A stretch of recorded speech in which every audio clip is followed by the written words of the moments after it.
Ja, og Jesu navn, bjør velkommen til husmøte etter i kveld. Letja løtene i Herrens henter. Herre Jesus, takk vi kunne være samlet etter kveld. Og be til meg sikna løtene, og be til meg sikna året. Takk for ditt år til livande og mått mye kvassere enn ekkat vi ikke svør. Takk Herre, til det som du har gitt okkom vi, og til det som du mætar okkom vi, rattløyer okkom vi, og til ljøsig og gøt okkara. Herre, jeg ber om at siknes av stund, og ber om at salva min munn, og salva øyren av dem som lursta, og ber om at det må være det som at her, som skal standa, og at to vi året tøyne skal styrke okkom, og veløye okkom, Herre Jesus. Øsne til enda tøyene, til det som fri framman, at vi klar og utgjørter, og rustar til det som komma kan, og det som faktisk komma skal. Og at vi klarer, og ikke bare vanta gaua tøyer som du er, men at vi klarer øsne til trångt og løying, som langt kommer ærestande, og som østene nok skal komme hent av inn og innafyr. Så har jeg bygd om å styrke okkon og varvøyde okkon, og vi trunner til at halde ut til enda i Jesu navn. Amen. Ja, og det har vi og i jar gikk ikke hoks om imist at hose om, så var det en tala som i helt 2008 om ætsøkten løying og trångt av en husmøte her, og i halvt av 2004 òsne og i hesen høpe, men hoksa om at nevna at ta onker ting fram her. Og grunden han at vi søtja hvordan i Josens rydtje, det byrjar at røysa seg, vi tar sett i samband med covid. Man kan si at det er noe som legger seg etter nå, men man skal omgang være forsikker, altså at nå har hamsmyndelagarna og hamstjøtnene finnes noe som blau på tonna, at smakka etter her, hvordan vel vald smakkar for tøymene, at det var absolutt vald, å kunne styra og sette alt i undantagsløyve og hava et her, det var akkurat så, og at tar kunne bare komme vi til mellom, og til faktisk lykka strengt, eller strengare enn lauen er, det var, og så alt hangre leisar luft så langt som tar vilja, og alt her. Og jeg tror vi skulle brinja okkom til løying, og langt nå ser man til at de kristne bei i Kanada og Australia løya søkken. Og det er ikke langt å si en sørste vik at det var en kone i Finland. Hun var lærere, og hun siteret Bibelene for klassene om at her kinslige synd og folk har samme kinslige til synd og sånt. Hun ble meldt. Og det skulle i ratten, jeg har ikke fyllt vi ordentlig hva så urskolen ble, men bare til at det kom her til i en land som Finland. Og vi vet at i fargen lover kom der jøkken som 206 B og alt dette her til vårt. Hvis du sier noe som onkel kan kjenne seg støtt av, så kunne du melde det og ditt og datten. Det er så veldig skjøtt at noe kan være i gang til og taleflatser vil enn mer kjærsk til det som viser seg være gongt inn. Og Paulus, hvor er Paulus fastur? Hva er han gjørst utan prætika? Og han sier her at han tåser om bondsøyne, men så sier han Guds år er ikke bundet. Han var bundet, men Guds år var ikke bundet. Og till nämligen att det kostar. Det här som jag kom in till kvalt och lyssna till. Är vi skulle brinja kon till det att det kostar att fylja Jesus. Jesus lovar inte så innom läresvånen näka lattare än vad han har haft självor. Han säger att om det kommer efter husmorstaren eller herre och morstar, om det ger hetta vi med så kommer det rösten göra det samma vid tikkum. Och ta minnast vi vet att alla läresvånen utan eller alla apostlarna utan Johannes då ju martyrdagen. Då ju martyrdagen. Och att det här ordet här martyrer, det mest blåvittne och i uppenberingen tåsar Jesus om Antipas, uppenberingen 2:13. Veit verktøyni og hver du burst, enn to her som sete satans og to heldur fast mot navn, og hever ikkje avnokta tryggfmøyna, enn to ut heim døvun, og i hverjun Antipas var mun trofaste martyrer. Altså, det mesjer et blå vittne til en som vittnar og blir driven fyrir som vittnesbord, og ikkje vil avnokta og gonger skjolt inn i deian fyrir det som han har gjort og tro. Og vi vet at Johannes, Johannes apostel som skriver oppenberingene, at han skriver til at han var av øytene Patmos fyrir Guds årsskilt og fyrir vittnesboren om var han herra skilt. Ja.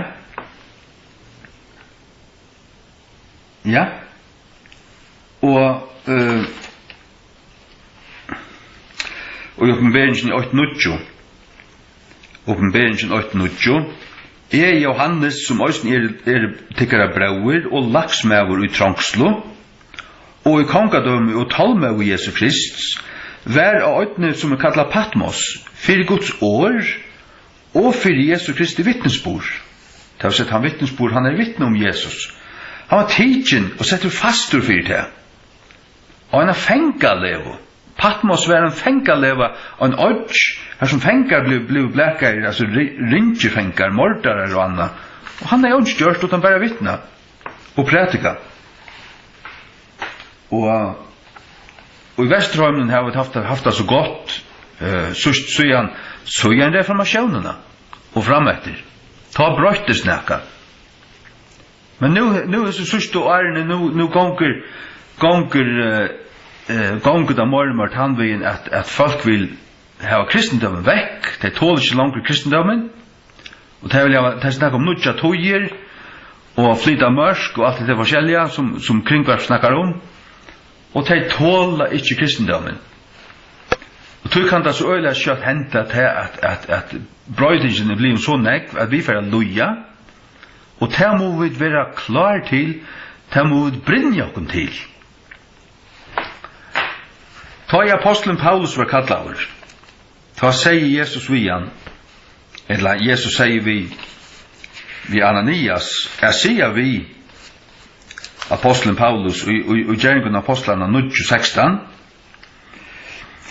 tog at jeg vil søgne honom hvordan mykje ting han må loja fyrir navnsmunds skuld. Jeg vil søgne honom hvordan mykje ting han må loja fyrir navnsmunds skuld. Og til omkanti utan grunn, til omkanti meningslest, til omkanti fruktarlest, at loja fyrir Jesu Kristi skuld. Det styrkjer okkara vittnesbord til vi kunne si åt, men taida så kommer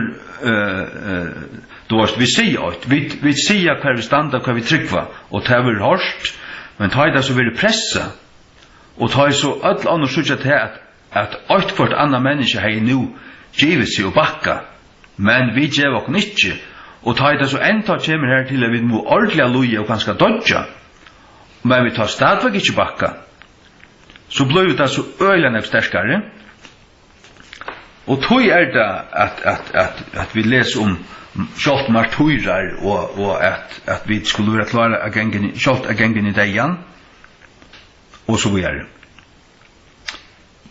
Sødna Timotheus 3:12 Sødna Timotheus 3:12 sier okkon så bøyn fram så ærlig som det kan sigast. Paulus sier til Timotheus her til det 7:26 Ja, og atler som vilja liva godelige og i Kristi Jesus skulle loja ætsøkn. Atler som vilja liva Bär du vilt, bär du börjar och ta heimen ser ta och det gärst det av sonnen och livet här. Vill liva och liver godliv Kristi Jesus så får du loja ätsökn. Inte bara få ätsökn men loja ätsökn. Suffer persecution. Ta i ätsökn kommer då det en lojing. Då det en lojing. Det är inte en dansare rausen att följa Jesus. Det är inte en dansare rausen att följa Jesus. Och ju før vi får det på plats och gautäka det och brinja okon vi en hoa som klar till tess, ju før ju bättre. Jo bättre vi brinja och klar till ta det kemur. Att ta hänt okon inte underligt.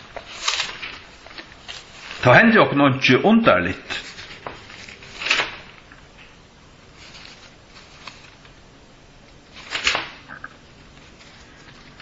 Ja. Ta händer och något underligt nej. Börja nu.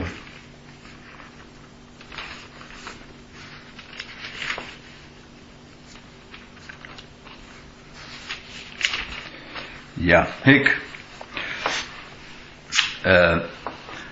Markus 4:16. Här säger Jesus vi sina lärsvänner och okkon vi kunne vante at loja ætsøkten for i årsins skuld. Det var langt å se ærestende, men vi leser her 4:16. Markus 4:16 og så i øynholtrus. Og her var onka raud i seg sjalvun, og så halte ut best i øyna tøy, så igjen ta i lojing eller ætsøkten rysur opp for i årsins skuld. Ta alt for i årt få det møgnboa. Lojing eller ætsøkten rysur opp for i årsins skuld. Fra kvarjon, jo fra Antonon og fra Myrskursens fyrsta og hans undersåtten som råa i heimenon. Sånn grunn 4:4 sier okkur til at hesten heimur hever en god og til han kallar for godur hesa heims. Ja, men godur hesa heims, hver det til han som frøsta i Jesus. Han sier til alt det her allt det rujidem og allt det her kan geva der til mer det finnje. Så heimeren egentlig tilbyr og fylgjer djevelen, men vi gjør ikke det. Vi lever nå som pøylagrummer og Jesu ver. Kristus ferdig til himmels, og han bøyer etter å få seg kongadømme av gjør. Da han kommer atter, ta skal ta genge ut som stender opp med beringen skjei, at nå kongadømmen i Austen heime var en herra vårs. Han skal komme, og han skal arva gjørene, og han skal råa gjøren i 1000 år, og vi honom, men nå myskri enn her, og vi vittner, vi ljus og salt, vi skulle skoina, vi skulle vinna ånder fyrir Jesus nå, vi skulle virka her, og handla vi som det finnje, ta en talentum vi det finnje, og ja, les òsne Markus 8:35. Det var ikke her, Markus 8:35. Til hver som helst og vil frelsa sitt liv skal missa det, men hver som helst og skal missa sitt liv for møyna skild og gledebåskaparins, hin samme skal frelsa det. Og så du til bægi til at du kan missa det bokstavlige, men til òsne til at du djever det, du lever det, frivilliga fyrir Jesus og fyrir gledeboskapen, så när livet du inte till liv för dig självan, to djäver till liv till Jesus. Och således bjargar du till, således vinner du det, det vill säga frälser det. Vi får östen till Johannes 15.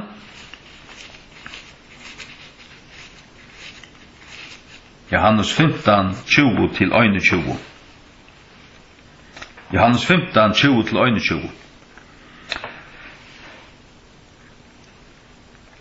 Minnest året som jeg sier vittekon, tjeneren ikke større enn herre hans herre, tar heve søkt et mer, vil jeg ta øyne søke et tikkon, til det som sier, jeg bryr vi.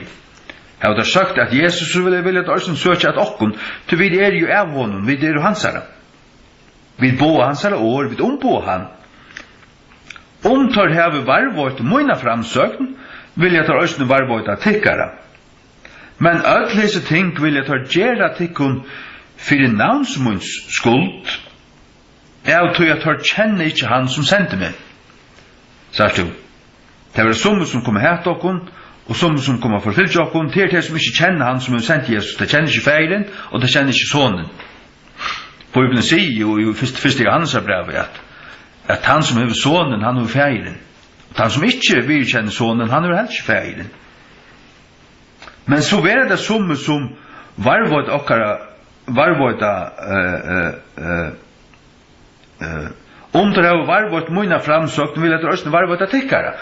Altså de som har hørt og høyra fra Jesus, de som klar, de som villig, de kommer å tenke mot okkon. Og de kommer også å tenke mot okkara åren, lukka som de har tidsi mot Jesu åren. Kanskje av en byrjanar stadie, eller byrjanar støye, men så kommer vi til her, og vi kunne lære det videre. Halleluja. Ja. Jesus tog seg også om at han som høyre med, at han høyre også feirmåen, altså de som hørte, de hadde langt hørt feiren. Altså det vil si at de som var høyrer av Gamla testamentet, hørte vi hjertan, de hørte da Jesus kom, og de hørte oss i okkon. Det det som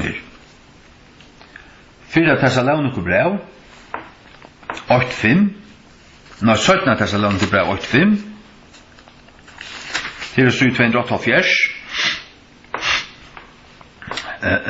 Ja.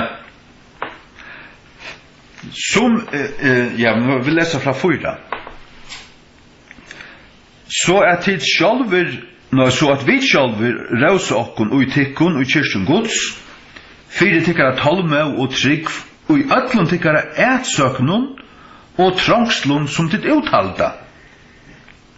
Som at eisun tekjen rattvisa dem Guds, tid med å være talder verdier til kongadømmes Guds, fyrir kvørst til òsne luja.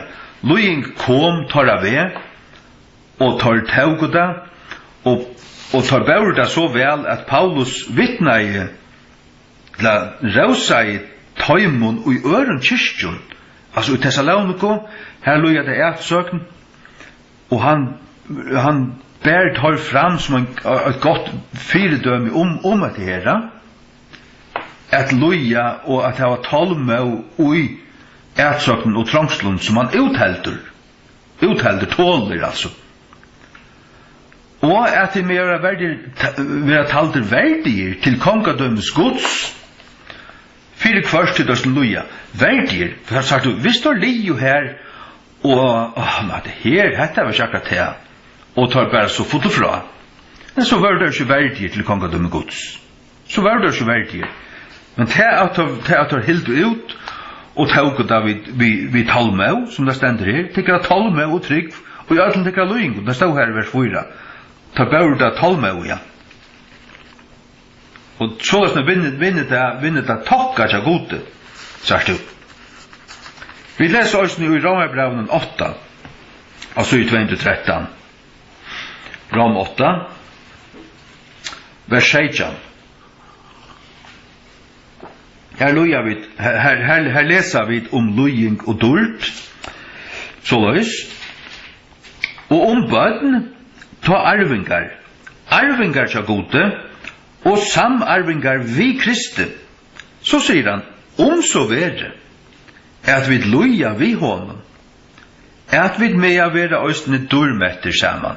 Og vi lauser her, vi lauser da, at atler som vilja liva godelige og Kristi Jesus skulle loja etsøkn. Og ta i Paulus på kattlaver, så sier Jesus vi han, jeg vil vise honom hvordan mikla loter han er loja for navnsmunds skuld.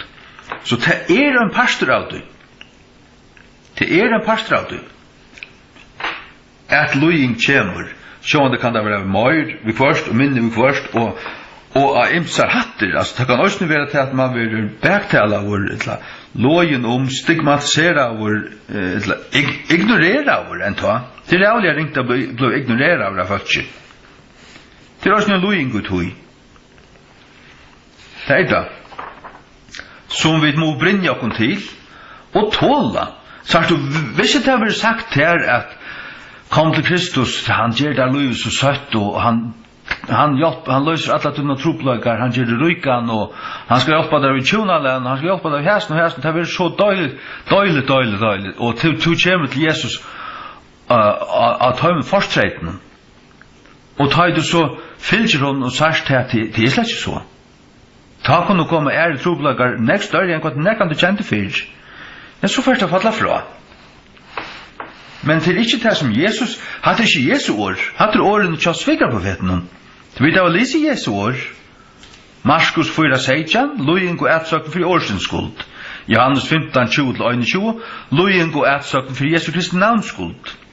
Markus 8:35, lojing og etsøkken for Jesu og gledebådskaperens skuld.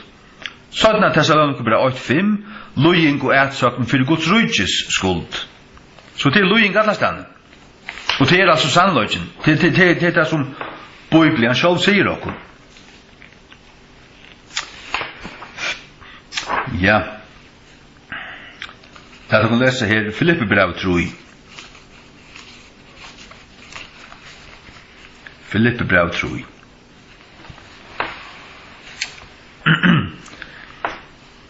Her leser vi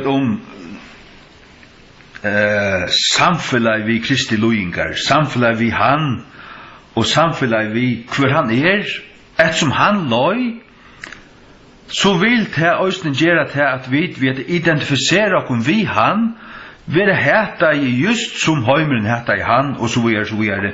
Og det samfellag av lojingen hans her. The fellowship of his sufferings, som King James sier. Filippe brev 3 fra vers 6. Men hver ting vi var vinningur fyrir mer, de rokna i et tap fyrir Krist. Det som fyrir hei var vinningur fyrir honom. Da han kom å kjenne Krist, så rokna han til tap. Til å si hei han stund og at hei framhaldande, så hei han egentlig tapt i verdagen. Det var hon gagni at oppgjeva tei tingene, og stund av Krist i stein fyrir, tog at heimeren og òsne mammon og god til møtpølar. Du kanst ikke tjena tvøymen herren til det som Hvor er det? Ja, Iva, og rokni öll ting best tap fyrir avbærløykan av kunnløykan til Krist Jesu Herra munns, fyrir kvann I har li tap I av öll tingun, og rokni tei best skaden. Han mist alt. Han li tap I av öll tingun. Det græt han ikke det briksler han ikke god for det. Nei, da han mistet, så råkne han det best skaden. Han var ikke verst å samle på. Råkne det best skaden, at må vinna Krist. Han stod I Atlantis at øya Krist, at her var han, halt han, du vet, ja, jeg grupp han, han fyllde etter Kristus og sånn her. Det kommer vi også å lese her men vi leser hvor her. Og være funnen i hånden, og jeg hadde mine egneratthuse, som av lauene, men henne som jøgnen trygg Kristus, ratthusene som av gode vi trygg. Att det måste känna han. Så att han kände han, men han ville känna mer, han ville så han bättre, han tog oss till att strämpa. Och kraften är upprörsten hans herra. Och samfället av lojingen hans herra. Samfället av lojingen hans herra. Hatta damer och inte. Hatta för okra kött att träscha sig. Men anden, änderfött i anden och okon, gudsbatne, det tåler det här, och det vill færa vojare. Så är det att vi må fylla andan och inte kötten. Samfellet av lojingen hans herra, verande gjør du sammind bærur at deia hans herra. Sammind bærur at deia hans herra. Om vi nøkken mittlun måtte nått at opprøsten av tom deio. Ikke som om og langt heve nått, sagt du, han strempa i. Han har vært ikke noe mål enn, men han gavst ikke. Og jeg heldur var langt fullkommen, men jeg fyllt ikke etter. Om at jeg må handteka til, fyrir først i oss handtidgen av Kristi Jesu, at det er handtidgen, apprehend, til bøgnløs til som myndløgjen gjer vi en fenka. Han var jo handtidgen, han satt i fangslet, tog brukar han år i handtidgen. Og så snakker han om til at han stremper etter sånn han vil handteka til. Som han selv er handtidgen fyrir, av Kristi Jesu. Halleluja. Vers 13. Prøver er råkne ikkje med sjálvan at heva handtidje, men hette øyna ting gjerje, gløymande hese tingene som er fyrir attan, og rattande fram at tøymo tingene som er fyrir framman. Strempi er umøte marsjenun, fyrir sigursgripen av hinn høvu kallan Guds, og Kristi Jesus, han strempa i møte marsjenun, fyrir sigursgripen, av en høvu kallan Guds, så er det til en høv kallan. Det er en høv kallan. Vi er kallaje fra himmelen av altså. Vi som er kallaje. Vi som har kall, vi som er utvalgt og fyltja Jesus. Det er et høgt kall, og det kostar nek, og kan kosta alt. Det er det som vi vil komme inn til kveld og sia. Det kan kosta okkur alt. Vi kunne oppleva til at livet holdt fram til endan her, nær så bortstrykjen ikke verer, det var ikke akkurat. Men òsne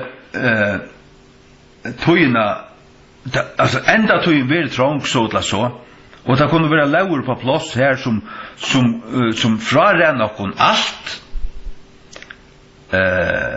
frarenn okkon atler okkar okner, tog at tar snakka om at innføra alt tjaua sosialismo. Her som du ikke skal øya, og alt skal være felags ogn, og ditten og datten, og du skal få løn av denne konto etter hvordan vel du erst sattur av sånne her håndstyrene som alle har trakka til og alt det til. Men alt må ikke komme for lengt inn til det kvalt.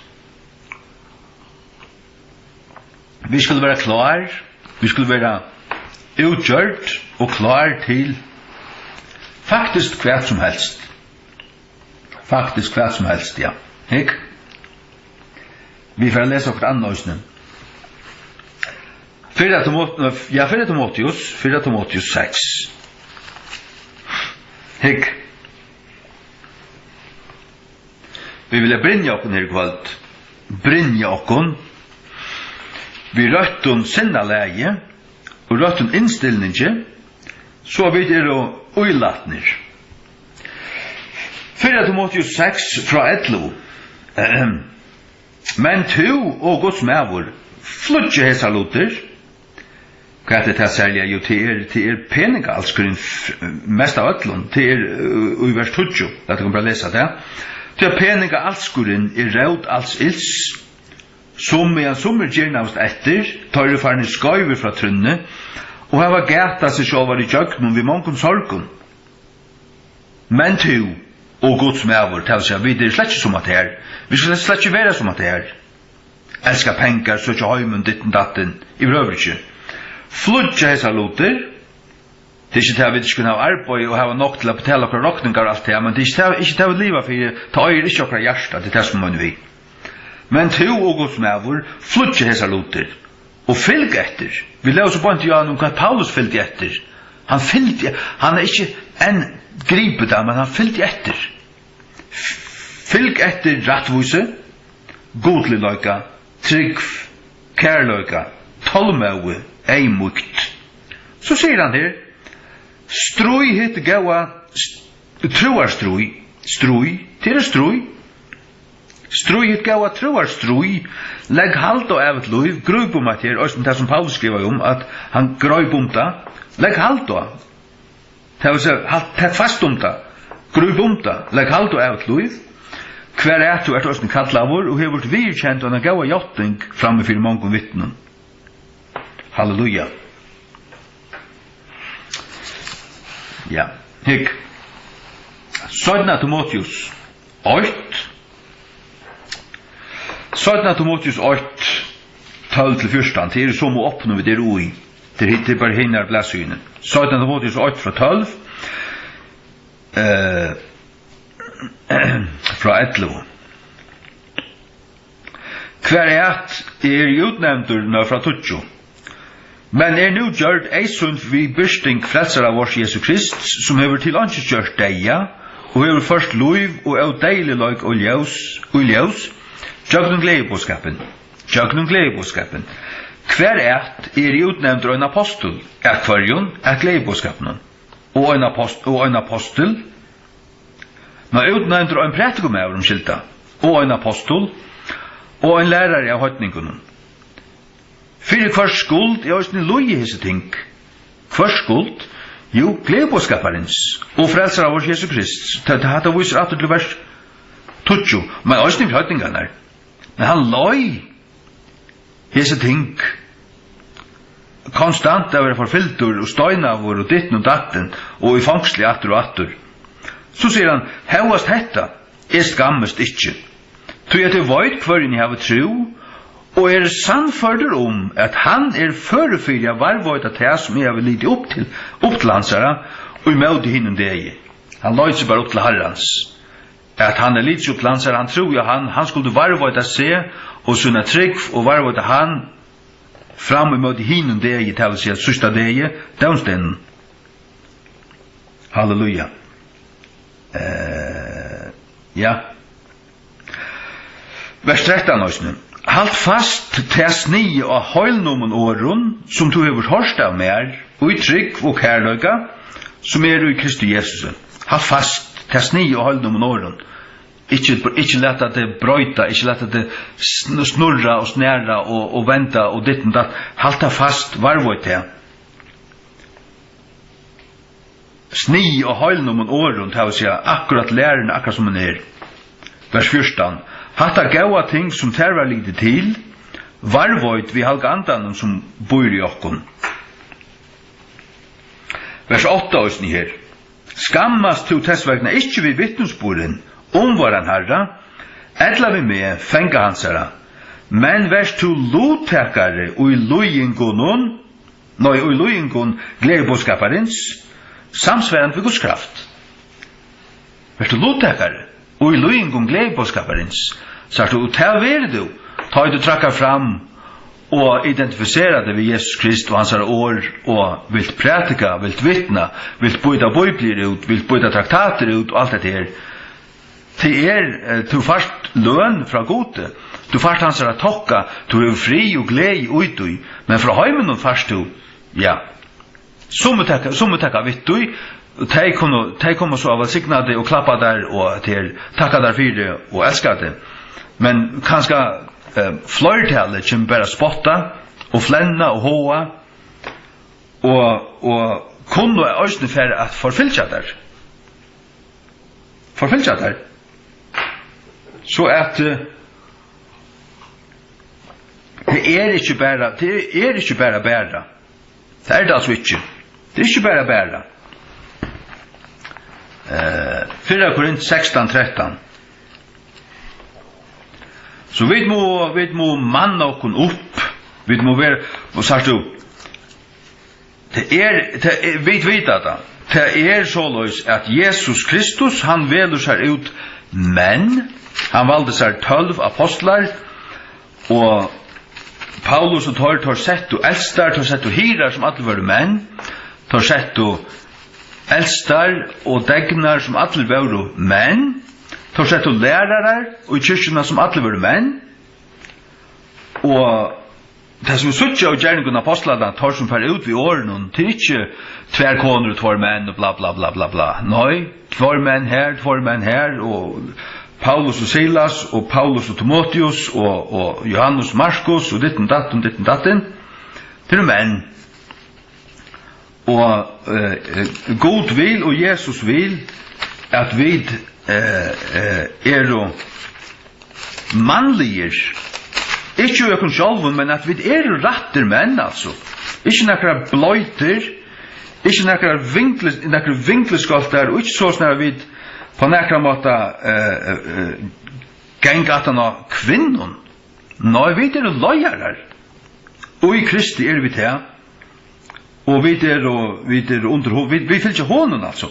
Ikke? 4 Korint 16-13. Vær ikke tid, stande faster i trunne, byggve tikkun som menn, være sterskjer. Vær ikke tid, stande faster i trunne, byggve tikkun som menn, quit you like men. Altså, være no mannligere, være sterskjer. Ja. Vit menn og lojarar tja konon og bøtnon. Det altså det som Bibelen lærer, og jeg vet vel til at jeg sitter her og sier til som lusta flertall jeg hadde kun skratten av latre, men til det var så dundrand for kjærst, og til det knokk forvirret til det skratten av latre. Til det var ikke ansvar hva det møgnet eller noe som helst. Og til det var troen liggen, som ikke eldre enn 30 år, for man bare også i fargen, bare sinter atter i togene, så var kilo i, at mæveren var høtt i husen, han var husbønden, han var husens herre, og konan og bønnen akta av han og sånn ekka. Men til fullstendig ble vekk, og hva det så hent så igjen ta? Familien er bare i oppløsning. Tog jeg til ungen høverskaper. Ja. Vi leser nå i Joshua, kapittel 8. Joshua, kapittel 8, i Jesu navnet. Fra 5 til 8. Den jeg vil lese navnet, det er ikke pette. Det er øyelig at pløva sin du tjøkken Guds år. Det var sikkert det. Det er så i 245 og i Gamla testamentet. Fra vers 5. Det skal ikke nekkar med å være føre for jeg standa framme for det her, atlar det luftunds. Ons og jeg var vi Moses, såløs vil jeg være vidt her. Jeg vil ikke svøyja til, eller ivergjeva til. Vær sterskur, tala oss ut Janne, vær sterskur, og han legger mest til, han setter sånn at kon var loja falskje, til god aldri gjørst, og god avbrøkter. God setter ikke disse kvinner å tenke at større fargen. Det er jo Satan. Vær sterskur og av noen gauon treste. Tog inn at det som falskje skal du skifta til arv landet, som svær tar av fedron at djeva tøymon. Øynans vær du sterskur og sera motsamur, at du måst djeva ans etter å gjøre samsverand vi alla launa som Moses, tænare moin, bjauait her. Vend ikke fra henne til hennar høyre handar, eller til hennar vinstro, at du måst framgenga hver som helst du først. Henda baug lauarenar skal ikke vujtje ut ur monotøynun, men du skal djup huksa her ui, det og nått, at du måst gjeva ans etter å gjøre samsverande vi alt, som skrivet her ui. Til at ta skal du gjøre at hun ved framgangsryggan, og ta skal du hava godt urslit. Halleluja. Det er atter og atter, vær sterskur, og av en gavun treste, kvui, til Herren skulle være veien. Herren skulle, og hvis han leier sin hoa og hjärsta av at heva Guds lov og Guds år fyrir seg og fylgjat hui, så skulle hans vevur gerast framgangsrygur, og han skulle heva godt urslit. Det er ikke futjarliga, det er i løyvene som holdt, det er i tennastene, og i tusen god kallar han til at løya Guds folk og det er som det dreier seg om. Tid som gjør alt tøymeligt og futjarligt kunne skamma det kunne av innast til ottast for den øynaste drumper av det kunne. Særlig av pinsaner. Det er så ikke penger for det kunne, hvis det tar en framgång, så må det være penger. Men så er det vi på det, fullstendig. Dømmerbøkjen 6 fra 14. Dømmerbøkjen 6 fra 14. Om Gideon. Gideon, ja. Og Herren hukte på han og sier, fær og Jesu måtte tøynon, og du skal frelsa Israel fra hånden av Midianittunon. Her vi ikke er sendt til, og han sier vi han, Herre min, hver vi skal frelsa Israel, så min familie fatak og i Manasse, og hin minste i huset fægersmunds. Han visste hvor han var ikke. Min familie fatak og i Manasse, og han minste i huset fægersmunds. Akkurat som David. Han var ikke den største og sterkeste og mest føre og i seg selv, den hakste. Han haggre enn alle hinner, han var den minste. Men hvor valgte god han? Til han var villigur, til han var høyreligur og eimjugur alt det. Men hvor skulle han vinna? Jo, til at Herren skulle være vi noen. Til det som han sier så. Og Herren sier vi han, vissulia, jeg vil være vitt her, og du skal slå av Midianittarnar som ein mann. Og da gjør de han. Herren sier hvordan han skulle gjøre.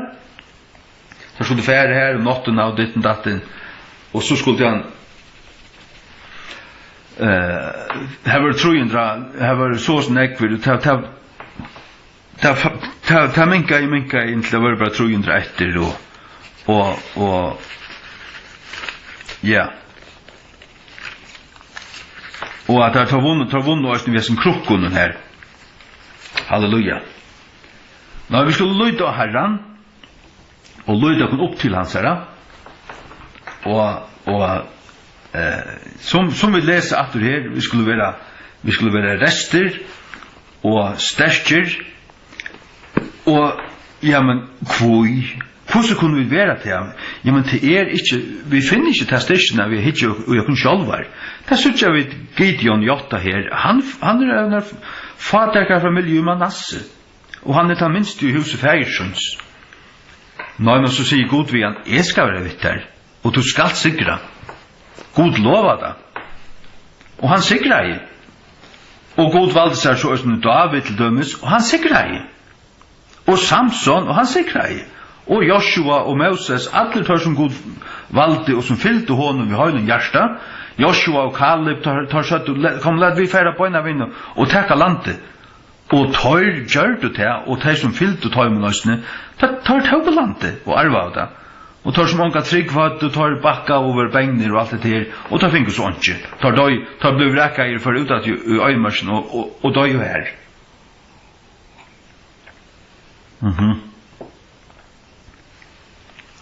Salmer 8 trus. Salmer 8 trus.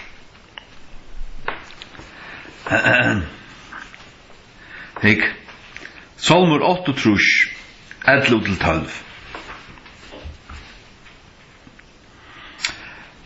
Salmer 8 trus. 11-12. Herren gav åre. Mikkel var flokkeren av tøymund som kun gjør det til. Mikkel var flokkeren av tøymund som kun gjør det til. Kongar til herren flutja av kjøtt, og hån som var vid hus, bort i herfongen. Ja, hver i verda så som var i som flokken av tøymund som kun gjør det åre. Hver i verda evangelistaner. Det var mennene som førte ut. Apostlaner og lærersvannene og Paulus tar mennene som fyllte hånden og alt det her. Tu sier det, tu stendte det, og tu sier det her. Vær noe mannligere til menn, tryggvande menn i førjon. Og finner du ikke ut at dere Jezabels heks skal stande i til kun, og tidsast, og jeg rett til å løye og lære til kun. Det er jo ikke fra gode. Men det tåler man i enda tog det tåler man i Laodikea-møgnjøtene. Jag tål i överhuvud inte. Slett inte. Ja. Halleluja. Kvar är vi så? Kvar är vi så? Ja.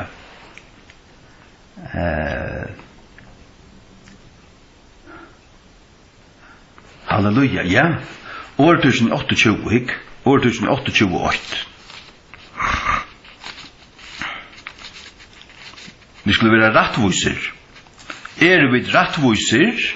Så det vi rattviser trygg, men Guds rike rattviser glede og rattviser frier og glede og heilig andan. Det praktiska kristenløyve rattviser i øysene. Et løyve i rattviser. Hinn vant og fludja ta i andre med vår elter, men hinn rattvis og djarver som en leiva. Vil det være djarver som en leiva, ja, så skal det være rattvisor. Så hever du røyna samvisko og fri og styrke, og du varst at du hever ratt. Du føler at du hever ratt. Du varst, Guds ande ber deg vittnesbord. At du varst, ta ikke bensin, ta renn du ikke undan. Men tar vantu. Hva er mest å være vantu? Til å være andur. Tar flutja til å ønske med over elter. Men tar rettvis så det djarver som å leiva. Ja. Halleluja. Tar rettvis så det djarver som å leiva. Halleluja. Ja. Halleluja. Ja.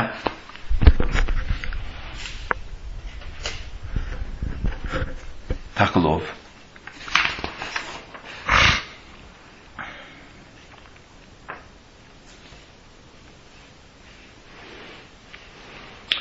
Hikk.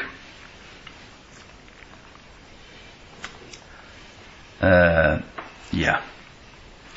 Vi øya bia fyrir tøymon som luja ætsøkn. Vi øya bia fyrir tøymon som luja ætsøkn. Paulus ber møynighetnar bia fyrir seg og at han vid tåra bønnen måtte være given tøymon og sånn ekka.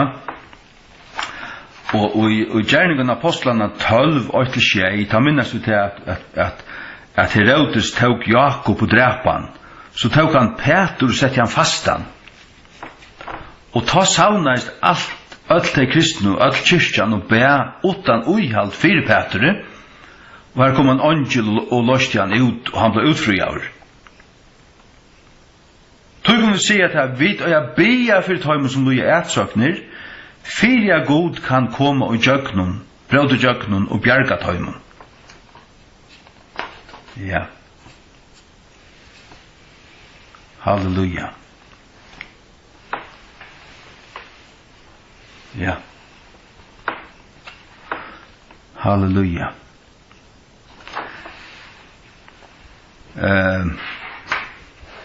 Guds fudgen og minnast til at Guds fudgen der og okkara fudgen, som fudgen der av okkon, de kunne og ringast føre slå okkara likam i hel, men de kunne ikkje slå okkara sal i hel. De kunne ikkje slå okkara sal i hel. Matteus 28 sier, og øttest ikkje tøyr som drepa likame, men jo ikkje føre fyrir å drepa salina, men heldur øttest han som føre fyrir at øyelegja bæg sal og likam og i helvete. Vi skulle ikkje øttast hei som drepa likame, men som ikkje føre, de ikkje føre fyrir å drepa salina. Så skulle vi lyte opp okkara sal, okkara sal og okkara anda og lyte okkun sjálv opp til Guds, til hansara varvarslu, som Paulus også sier her, skriver her til Timotheus at han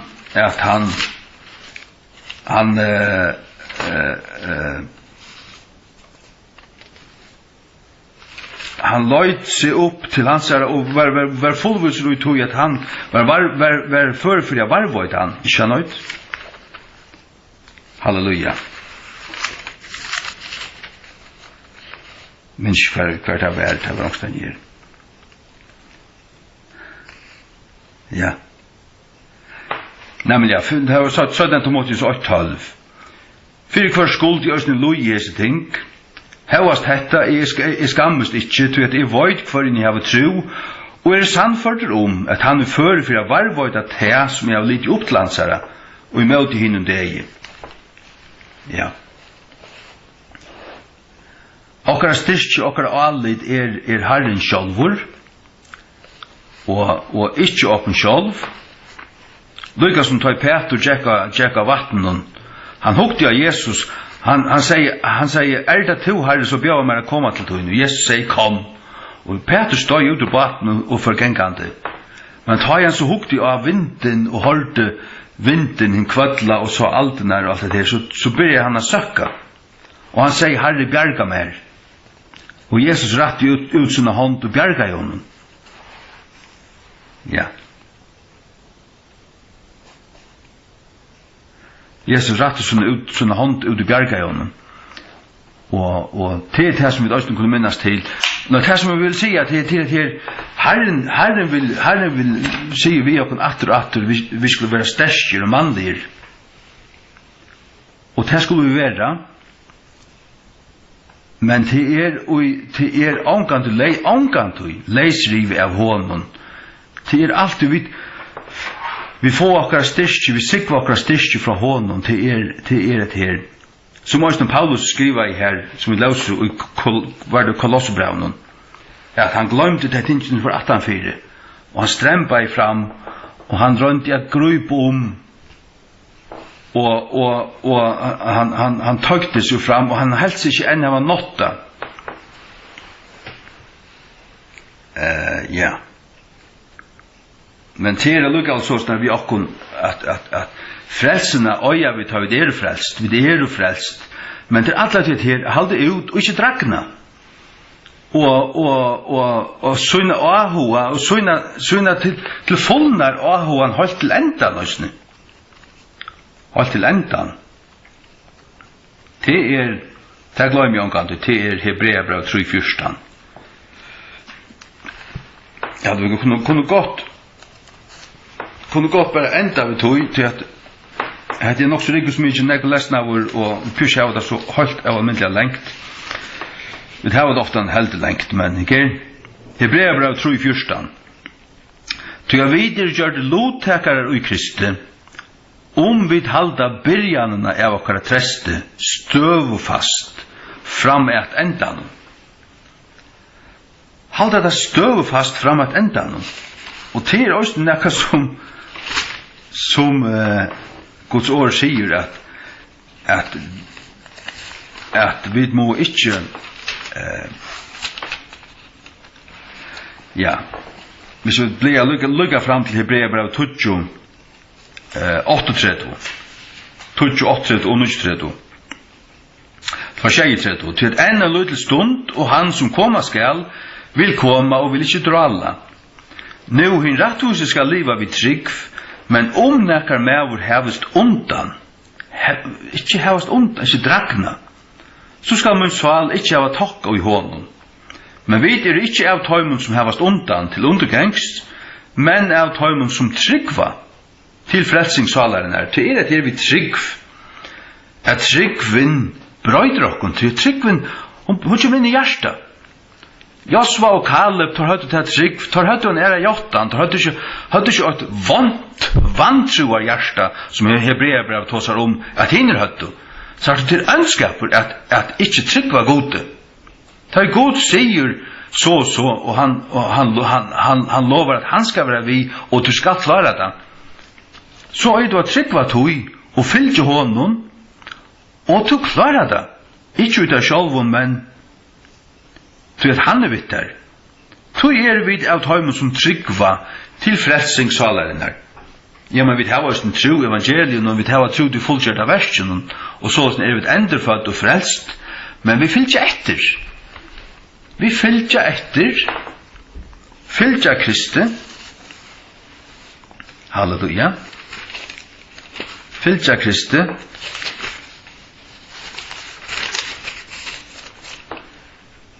Kom att till Filippensaren 3. Filippensaren 3. Då har det sig Filippensaren. Varst du är att ta gamla männer till döms ut och missionshusen här tar ordentliga gamla tar tossa om Filippensaren och Efesaren. Det ständer här i Filippensaren. Ja. Så här kommer det gamla framater i försk och King James. Och inte nytt vall. Ja. Halleluja. Filippensaren 3. Halleluja. Det var här det stod, ja. Fra 8. Ja, og I råkne öll ting bært tæp, fyrir avbærløygan av kunnløygan til Krist Jesu Haramunds, fyrir kvann jeg av li tæpi av öllum tingun, og råkne teg bært skatten at jeg må vinna Krist. Og vera funnen ui hånden, vera funnen, sagt du, han var i hånden, men han ville være funnen, altså det vil si, til endans, vera funnen ui hånden, oi hevande mine egner, han arbeidde ikke på sin egner rettvise. Sagt du, det virker nesten møtstrøyende, at det virker som en strøy som han hever her, er vinner seg rettvise, til slett ikke det er. Til ikke det at han arbeider på sin egner rettvise. Nei, han vil være funnen ui Kristi, atlan veien holdt til endan, og heva virkelig grip om Krist og øye han. Til det som strøyer om. Oi hevande mun egnu rattvise som av laune. Det var ikke det at han rønte at halda laune for det ble rattvise. Han var rattvise. Rattvise gjørder av trygg var Krist Jesus. Men henne som gjøgnum trygg Krist, rattvisena som av gode vittrygg, at de må kjenne han og kraften av opprørsten hansara, og samfellet av løyingun hansara. Samfellet av løyingun hansara. Verande gjørdur sammynd bærur, at dei hansara gjørdur sammynd bærur. Sammyndeligur, sammynd bærur dei hansara. Sånn at dei hansara var, han råkna i dei Krist som sunn dei, at han var griven vid Kristi. Halleluja. Ja, men titta det som Galaterbrev 2:20 sier. Galaterbrev 2:20. Og så 25. I krossfestur vi Kristi. Hevast hetta livet. Tau ikkje men Kristus liver ui mer. Og ta liv som nu liv i kjøttenon, ta liv vid trygv sonar Guds, som elskar I meg og gav seg sjálvan fyrir meg. I avgild ikkje na I Guds, til at rattvise kommer vi laune, tar Kristus deir til åndsjes. Så at det dreier seg, det snur alt seg at grupe og øya Krist. Øya han personlig. Han gripe han og kjenne han og være kjent av honom og være funnen i honom til øynene der. Og så er. Ja. Så det er et hjärsta. Ja, vi tar lyset det. Det troaren er gaua strui. Og hva sier Paulus her? Vi må lykka takka det. At han sier sjálfur, han er strui. Nu var han klar til å færa. Kom lykka og hitje etter tog. Det er tja Timotheus. Hek. Ja, hek. 17 Timotheus 4. 17 Timotheus 4. Fra vers 2. Eller fra vers 8, det gjør ikke. I alle ikke ter tog fremme for gode og Herren Jesus Kristi. For døma skal hinna livande og hinna deg og vi byrstingssøyna og kongadømme søyt, prætika året. Det er det som vi sitter i her i kveld. Vi leser henne rikva skriftstøven. Veru klarstøv og i tog og utanfyr tog. Og i tog og av tog kunne man sagt. Og i retta sett, harsta, formena vi allar lengme og godslæro. Allar lengme og godslæro. Til at han tog vil komme, og han er kommet i det. Tar vilja ikke uthalda heilnæma godslæro, sunna doktrin, tar tålans langmør, men etter som negnu listun etter merkis, kjøtsliv listun, skuldar helpa til sin sjåls fralærarar, hevande skriande øyro. Tar lærarne kommer bare og sier den akkurat det som tar dama, som tar damar, og så føler jeg at det var akkurat det, jeg forteller meg mer, og sånt. Og tar skulle venda bortsun i øyre fra sannløkene, og skulle være ventet et fablen til skrøksøver, til liknir og sånt. Vi leser 17. Timotheus 4, vers 5. Men vek to i ötlen loton, halt ut løyingar, atur her. Vek to i ötlen loton, halt ut løyingar, gjer evangelists versk, gjer fullt preg om tjenestutøyna. Til ein mever som stender i telefonbørsene som evangelister. Ikke det? Svennika Lofte, evangelister. Det er fantastisk. Skriva seg bare i telefonbørsene som evangelister, ja. Det kan man finne seg jo i. Til at nå jeg til røyer å være offraver. Nå jeg til røyer å være offraver. Det vil si at Loja martyrdeien, han visste det, god det visste han det. Og han ikke vet akkurat hvordan, man sier til at han nådde ned til Spania, og han ble driven her. Men akkurat hvordan, han ikke vet ordentlig. Og tøyen av mine frafer fri hånd. Jeg har barst og gav han bardea. Jeg har fullført skoj mot. Jeg har varvått trunna. Det er det som Ronja sier. Varvått av trunna. Til hjertet det snur seg om. Det er ikke akkurat gjerninger hva du klarer å gjøre. Men ved trygg hvor du hjertet møter til den herre frelsere. Varvått trunna. Hianifra det gåmt nye fire til moin og en rettvises krona, som Herren, hin rettvise daumaren, skal djeva mer og hin og degi.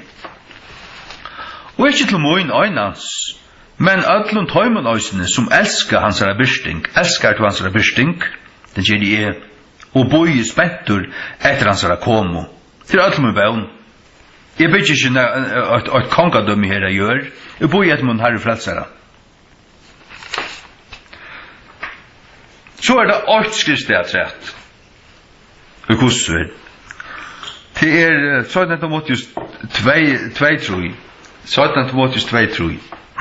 Hette som Paulus og i Filippebrevene, han sier, tror ikke jeg fyra til endans, og så skriver han i kapitlet 3. Så sier han til aller så skriver han i kapitlet 3. Til tessvekna, halt ut tvørløyga, som en gaur hermavur Jesu Kristus. Vi tar lyst om at her at være manneligur, at være restur, at være sterkur, og at være ja, og god sida vittar som man kallar at det skulle ikke øttast, det skulle være sterkur som vi dørsten løs her om Josva og Gideon. Og her sier han altså halt ut førløyga som en gaur hermaur. Ja, men en hermaur som fyrir her tjenest, han skal oppleva alt møvelig tvørst og tvørligt. Det er ikke danser og rausen til alle fjerneste, nei, det er rævelestrui opp klokkan 5 og ut i kultan vi tunguna ritjen, han skal ta til å bæra sendere og størst telefonapparat og bysjo og ikke kvært. Og som tar der renna flere kilometer om dagen, tar bæra blodj om myene, bæra for å trena seg. Så tar du vel fire, ordentlig sterskjer. Og det er det som vi skulle være. Nå det til aller sørste, til 17. Timotheus 2:8, det er point her. Minst til at Jesus Kristus er så i Davids vær røster fra dem deg, samsværende vi glede på skatt moin, og i kvarjon loje kvaler, som en ildgjere med vår verant her, i vår høver ikke. En ta et bonden, vad ska ta mest halt till luncher, men bonden till att han var bunden. Men Guds år inte bundet. Det var det som han levde för. Han ville hellre sitta här bunden för att Guds år skulle få fria resor. Så säger han också i vers 20, tog halt ut allting för hina utvald och säker, att de med ösnen lotast frälsarna, som i Kristi Jesus, vi avgör det. Och lägg märke till att Paulus skriver till allra mesta som han skriver som kommer i Bibeln, bröven i Nya Testamentet, till allra flesta av dem skriver ur fangsle. Ur fangsle skriver han till dessa möjligheter när han är stående. Kanske inte allt brövene, men öjla nekva av dem. Tog alltid ut allting för en utvalde säker, för att det är med lotas frälsarna. Så han loj, men han visste att det kom ören till gåar. Det kom ören till gåar, tack och lov. Tack för dessa stund, Herre. Tack för dessa stund, tack för det år vi har hört och lyse. Og så tjadde ut en år, hvordan du sier bare tingene akkurat som det og sannlagan om hva vi kunne vanta. Og vi skulle søtja til og brinja okkur være klar, og vita til at heimeren kan heta okkur for ytla vi okkur, og så gjøre. Og til luja òsne marturdeia, og til gjøre det òsne nu, og i imsen London og i Afrika kommer muslimaner og brenna kyrkjenar og drepa deg og tusendav som er i Kenya og i Etiopia og i Nigeria særlig her tales man om og også i Kina og hver stande Nordkorea og slugen London Russland og Partuskan så også her jeg beder meg minne på at bia for tøymon dagliga, tøymon som loja, at vi bia for tøymon, at du måste være tøymon nær og hjelpa tøymon og styrkja deg. Særlig at styrkja deg at de ikke må avnokta trunna, eller avnokta tutt navn, men ber at det som kommer oansett hva det er. Styrk okkur til det samme og hava til retta og samme sinnalegi og a vera åtti andan vid teg som er sånn og luja for til herre og vera sammynd bær tunnen deia og kjenna samfellag av tunnen lujingun at vi luja for navnstun skuld og for gledeboskaparens skuld og for åreskyld. Ja, men så det for det, og som vi løser her i Romerbrevet 8, at hvis vi loja for det, så skulle Østen være dormett, sammen med her. Så vi arva, vi ikke være glemt, alt vi skrasett, alt vi minst til i Guds egen, og døma det, så arva vi for alt som vi har vært i kjøkkenen. Ta takk av deg for Herre Jesus. Hjelp oss halte ut i Jesu navn. Amen.